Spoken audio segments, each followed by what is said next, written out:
Hi everyone, welcome to a poker vlog with a bit of a difference. Poker with kids. Fuck it, let's go. Don't tease me. Let's play some fucking cards.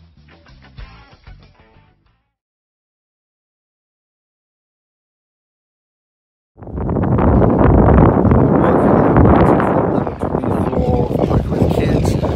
We're in the middle of the Gold Coast on the little spit in water.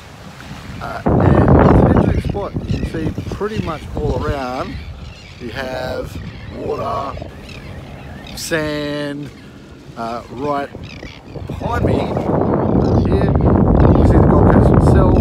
If you go slightly to the side over here, that's actually the SeaWorld Resort, SeaWorld theme park and resort. So an interesting part of the Gold Coast itself. But this episode I want to have a look at the Australian Poker Tour and the recently completed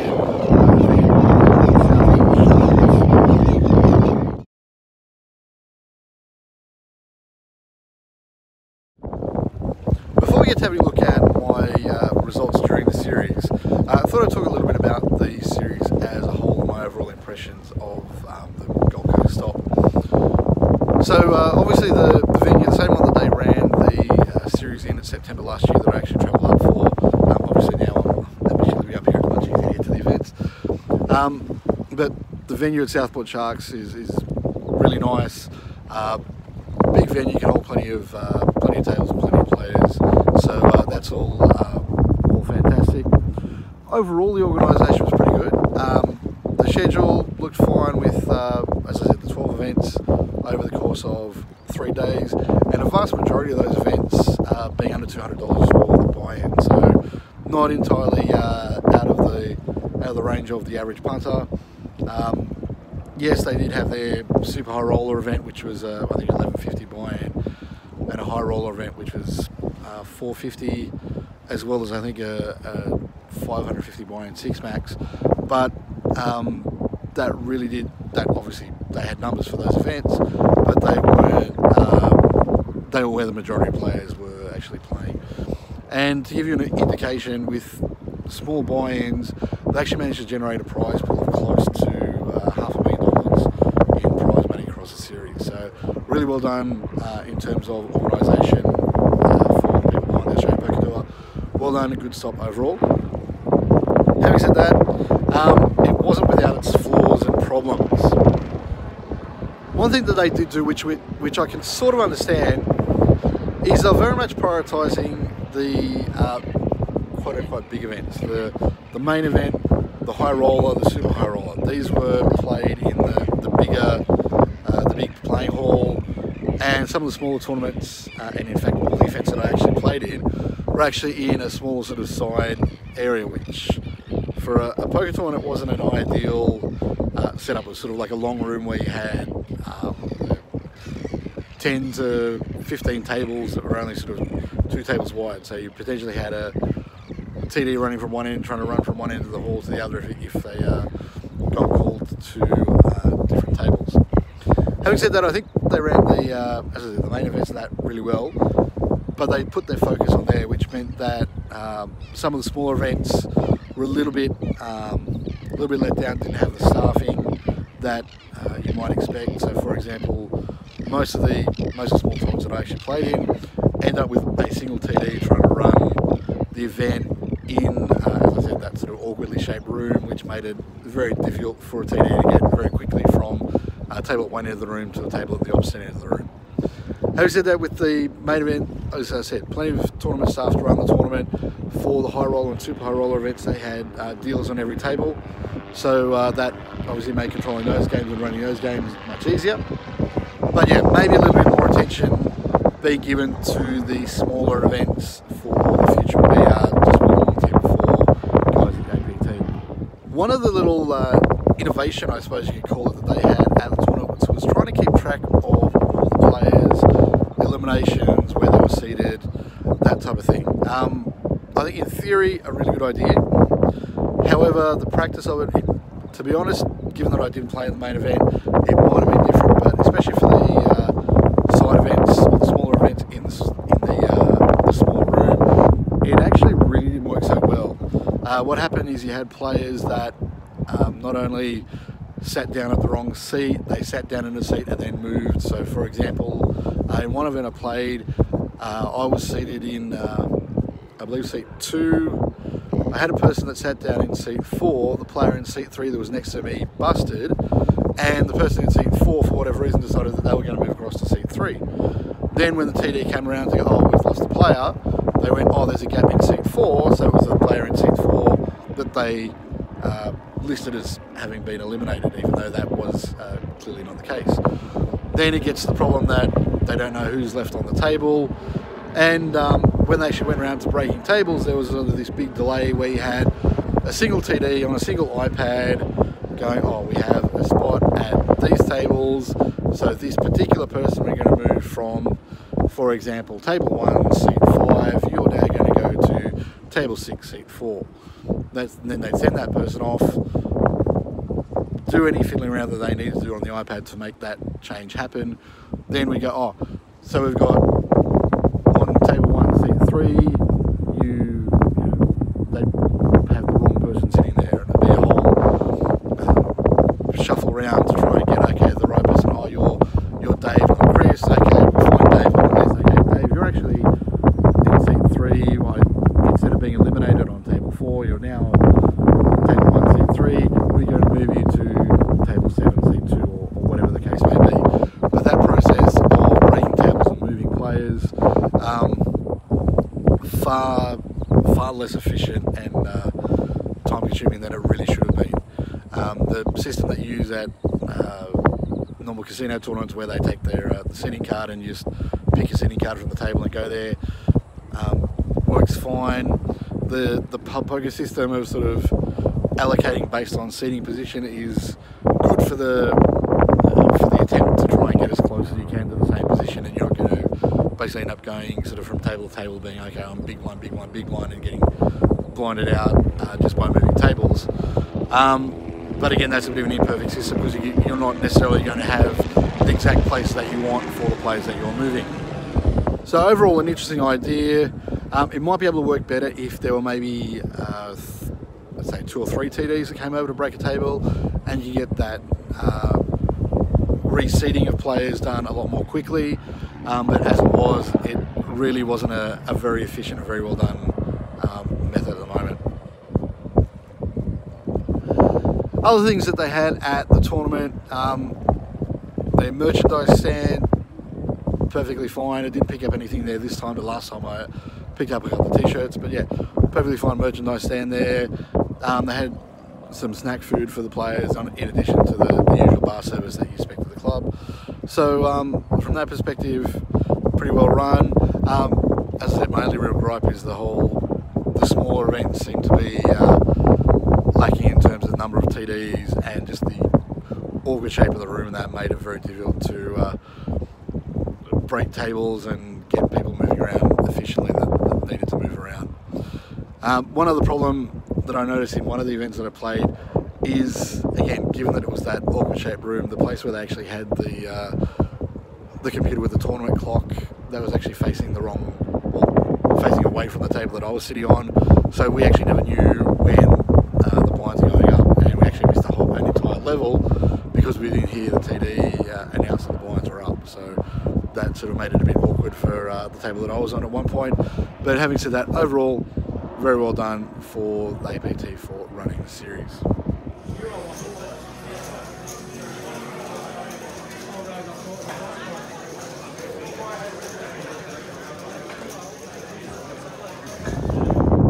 So this Sunday Australian Poker Tour event featured 12 events over the course of 3 days, over Friday, Saturday and Sunday in February.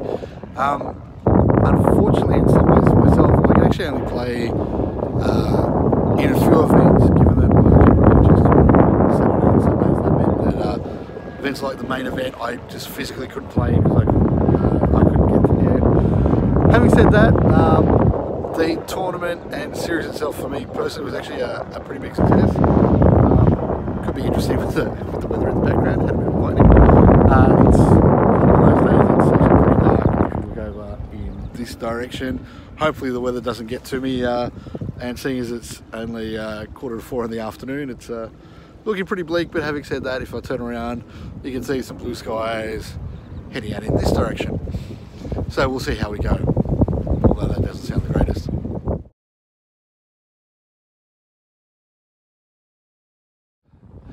As for my own results in the tournament, I have to be pretty pleased with them overall. Started off playing the $50 freeze out event on Friday. That one had 120 players. Just standard no limit hold'em, ran reasonably well, managed to stay alive when I needed to. Made the final table. One thing that was a little bit frustrating, they actually put us on the feature table with the RFID table, with the potentially with the live stream or the half-hour delayed live stream of the table. However, what actually happened was we obviously started playing, but for whatever reason there was some technical issues, and the live stream or the online stream didn't actually get up until the table was down to 6 players, which in itself wasn't a problem. However, I'd actually busted in 7th place. Ended up, I think from memory, I had around 3 or 4 big blinds. I was in the big blind for 30,000. I think I had about 120, 130,000. Had a mid-position guy, open shove, had me covered. I looked down at Jack 10 suited, thought, well, if I'm actually going to go deep in this tournament, I need some chips. So figured if I folded, I'm down to 3 blinds or a bit less with a small blind coming. So thought Jack 10 suited was probably the best I'd seen for a while, and got it in and was up against ace 10, and even though I think I actually made a pair of 10s, wasn't really going to be good enough to take the pot, so I was out in 7th place. Having said that, can't complain, making the money, making the final table, so obviously a good start to the series.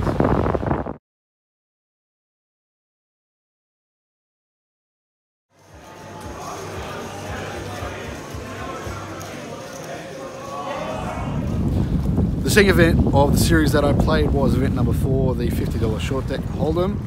I decided to basically play that immediately after busting the freeze out, the final table that I made there earlier. So interesting with the tournament itself, for those of you that know short deck hold'em, structurally it's played like regular Texas hold'em, except the 2s, 3s, 4s and 5s are removed from the deck. So instead of having 52 cards, you have 36 cards. It also changes slightly the ranking of hands. So now instead of a full house beating a flush, the flush beats a full house, and instead of a straight beating 3 of a coin, 3 of a coin actually beats a straight. So that changes things up a little bit. And the thing that I find is that one of the reasons why I actually like playing mixed games and games other than hold'em is that people just simply don't adjust and make changes to playing different games. So people aren't really adjusting that much. Things like high cards, pairs really have value in short deck hold'em. Big connected cards do not have much smaller connected cards, and people really didn't adjust to this. So for example, we had a lot of players that were putting in significant amounts of chips with small suited connectors. You might have like a 7-8 or a 6-7 suited. In short deck, those type of hands aren't actually that good. Obviously you're now at the bottom end of the deck, so if you're making straights with 7-8 chips, highest straight possible. If you make a flush, again, less likely to make a flush given that there's less cards for each suit. You've only got 9 instead of 13, so it's far less likely to make a flush, and even if you do, you've picked the bottom end of a flush as well. So those type of hands really go down in value in short deck hold'em, but I don't think people really adjust to that. So the thing that I like about playing mixed games and forms of poker other than Texas hold'em are that I feel I can adjust to the cards much better than most other players. So yes, I by no stretch of the imagination I'm a master of Omaha and stuff non-hold'em games. games that get played in these mixed games. However, I think I'm much better than the average player, and I can adjust my strategy based on the game, which other players don't see.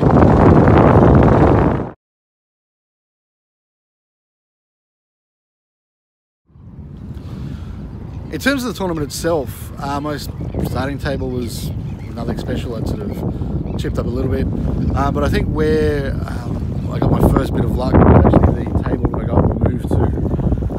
In that table there was actually a player who had a huge stack.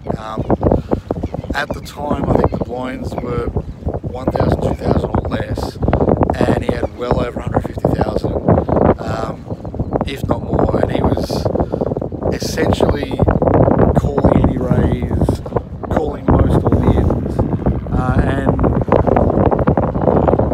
timing was right. I think I had a couple of early all-ins when I first moved to the table that managed to double up a bit extra a few times, so that got my chip stack headed in the right direction, and then ultimately just case of staying out of the way of a lot of these big clashes with anything less than premium type holdings.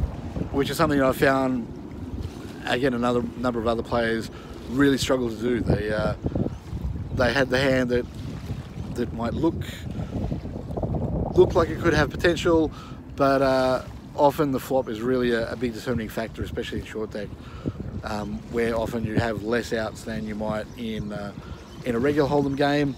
So people just didn't adjust to the changes that they needed. With that said, I actually managed to make the final table and got to the final table with a pretty healthy stack. I think I was second or third in chips coming into the final table. And to make things even better, on the very first hand of the final table, I actually managed to knock two players out. I had two short stacks that went all in front of me with, as it turned out, ace jack and ace queen. I was in the big one with ace king, had them both covered, and still had a decent amount of a stack left, even if I'd lost the first hand. So I was happy to call with ace king, and obviously took out the hand, and that was kind of the start of a pretty smooth sailing final table. There was really only one player that I was concerned about. That was the big stack coming into the final table. He, I think, probably had double, if not more, than the second and third place chip was coming into the final table. And he largely continued the same kind of play that he had been doing previous to the final table. He was on this table for probably an hour and a half or 2 hours before he actually made the final table, and he got the chips away, making some less than ideal calls and getting there. One example was, I think, the points were around about 2,000, 4,000, 3,000, 6,000, relatively low compared to stacks. He'd raise under the gun, a standard kind of 3-4x type of raise, folded around to a relatively big stack who had around 100,000 or over 100,000 at the time. They shoved, and he would then snap call, and one of this particular hand was kings against ace 8 suited, and ace 8 suited in regular hold'em isn't that great, and ace 8 suited in short deck isn't much better at all. So he got there, spiked the ace, knocked the guy with the kings out, and all of a sudden he was sitting there with close to 300,000 at the relatively early stages of the tournament. And given that he had the stack, he then continued to make these big calls in large pots and finding ways to get there. So he went to the final table as the big stack, and he actually hung around until heads up play. I actually managed to get heads up with him, and we played heads up for a relatively long time. Would have been close to 20 minutes, half an hour of heads up play. When you're playing short deck with relatively short stacks, it's nothing like a World Series where you're talking over 100 big blinds, that type of thing. At best, I think you're looking at about 40 or 50 big blinds each. Having said that, it worked out pretty well. I came away with the trophy and took out the win. So good to get a tournament win, good to pick up a reasonable tournament score there, and actually in the Player of the Series that they had, managed to finish the first day as leader of the Player of the Series.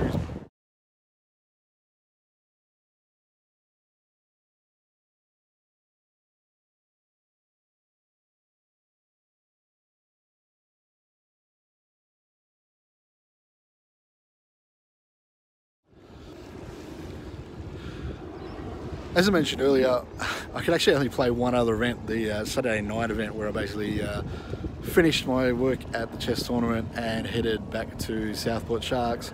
Managed to register a little bit late for the Terminator event, which was also a $50 buy-in event.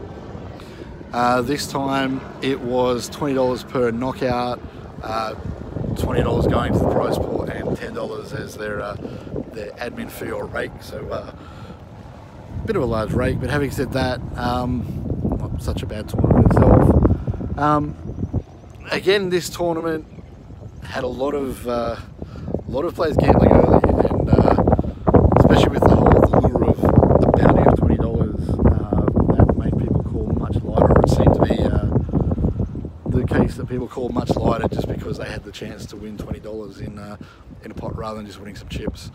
And I got off to a pretty decent start, managed to chip up fairly well early on, although I hadn't actually knocked any players out. So I was actually one of the biggest stacks on my table. However, I didn't actually have any bounty chips collected, even though a few players had been knocked out from my table.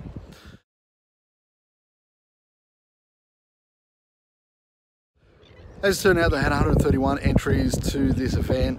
I managed to get down to the final 4 tables, but busted pretty much as soon as we got to 4 tables. So around about 35th, 36th place. Didn't end up in the cash, but a reasonable tournament nonetheless. But unfortunately, I was actually hoping to get in for the Sunday evening Portland and Omaha event, but unfortunately the chess went a bit later than I was hoping for, and I couldn't actually get back in time for the Omaha event. But having said that, 3 events, obviously 2 final tables, one trophy, and a reasonably deep run. Can't complain about that. Overall, a good weekend, and they actually had, as I said, the Player of the Series standings. Even though I started off on Friday as the clubhouse leader, as you'd say, I ended up finishing in 20th place for the Player of the Series, which didn't actually get me anything, but it was good to say I was leading the series at some point.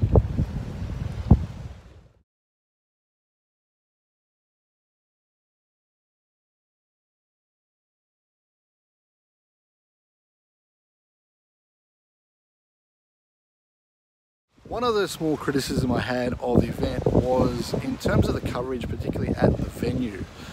Yes, they were more than happy to promote the schedule and all that type of thing before the event. Great coverage before the event. Again, having the live stream during the tournament when it was functioning was really good. And they were more than happy to put up photos of players during the tournament, particularly those in the main event, the high roller, super high roller type events. So that sort of media coverage was excellent. However, things like the actual final tournament results, things like updating the Player of the Series results, that type of thing, that really didn't happen until after the event was concluded, which was a little bit disappointing, and again, something for the people behind APT to work on for the next series. That's going to wrap up vlog number 24. If you liked the video, don't forget to like, share and subscribe. As I mentioned last video, we just ticked over 50 subscribers, so good to start getting our subscriber count up. And yeah, hope to see you again soon with some more local adventures on the Gold Coast.